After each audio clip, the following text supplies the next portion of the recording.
السلام علیکم ورحمۃ اللہ وبرکاتہ۔ الحمدللہ مدینہ پاک کی پرکیف فضاؤں میں ہوں۔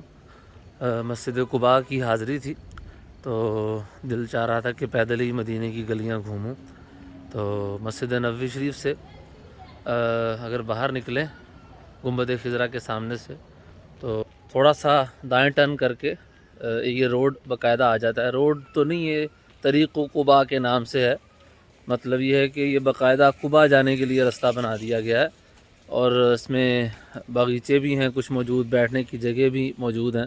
یہ جیسا کہ میں آپ کو دکھاتا ہوں، یہ بیٹھنے کی جگہ ہیں، تو سرسبز اور خوبصورت رستہ بنا دیا گیا پیدل چلنے والوں کے لیے۔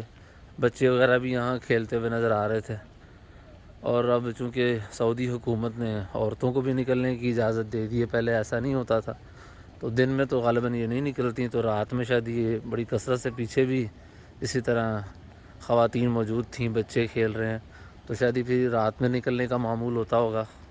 تو یہ رستہ سیدھا جو ہے نا وہ قباء کی طرف جاتا ہے، اور غالباً سامنے مسجد جمعہ بھی موجود ہے۔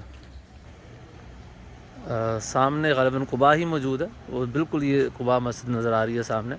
یہ میں آپ کو زیارت کرواتا ہوں، یہ قباء مسجد ہے، اور یہ مسجد جمعہ ہے۔ یہ مسجد جمعہ ہے جو میرے یہ بائیں طرف آ گئی ہے۔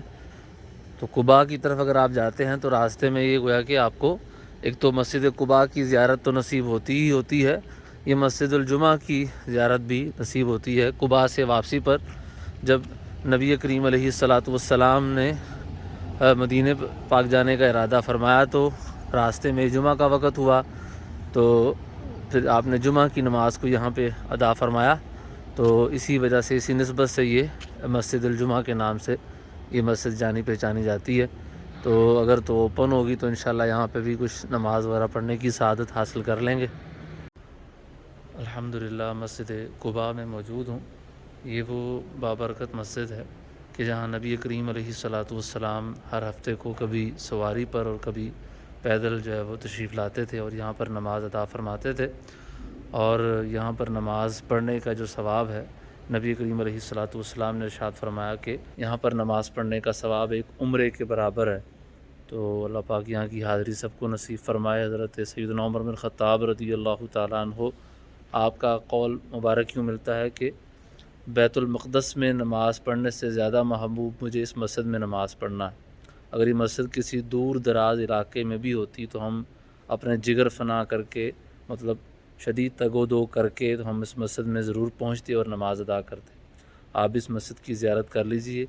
یہاں پر بھی جو ہے وہ حاضری دینے والوں کے لیے انتظام کیا گیا ہے کہ وہ آب زمزم یہاں پر نوش کر سکتے ہیں، جیسا کہ آپ کو میں یہ دکھاتا ہوں۔ یہ ماشاءاللہ آب زمزم کے کنویں موجود ہیں، تو اللہ پاک زمزم کی برکات لوٹنے کی توفیق عطا فرمائے۔ مسجد کی زیارت بھی کر لیجیے۔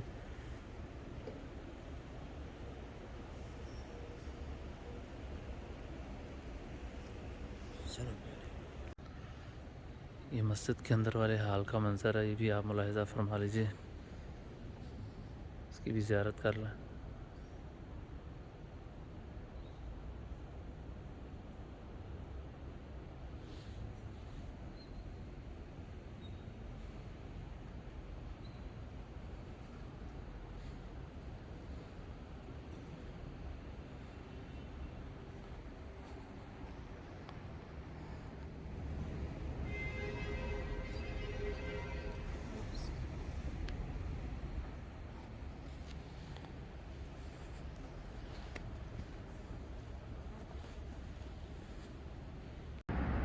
یہ مسجد قباء کا بیرونی منظر ہے جی، نور برساتا۔ اللہ پاک یہاں کے انوار کی برکات ہم سب کو عطا فرمائے۔ تو میں ابھی جو طریق قباء کہلاتا ہے، مطلب جو سیدھا مسجد قباء آتا ہے، میں ابھی وہ آپ کو دکھانا چاہ رہا تھا کہ یہاں سے آپ مسجد میں انٹرس کریں گے۔ یہ عورتوں کا مصلی ہے، اس کو رستہ کراس کر کے، نیچے رستہ دیا ہوا ہے، کراس کر کے تو مسجد کے دوسری طرف گیٹ ہے، تو وہاں پر اپنا مردوں کے داخل ہونے کی جگہ ہے۔ تو جب آپ وہاں سے نکل کر یہ عورتوں والے رستے سے باہر آتے ہیں، رستہ مطلب عورتوں والا نہیں ہے، یہیں سے عورتوں کے بھی داخل ہونے کی جگہ ہے، اور یہاں سے مرد بھی اپنے وہ گیٹ کی طرف جا سکتے ہیں۔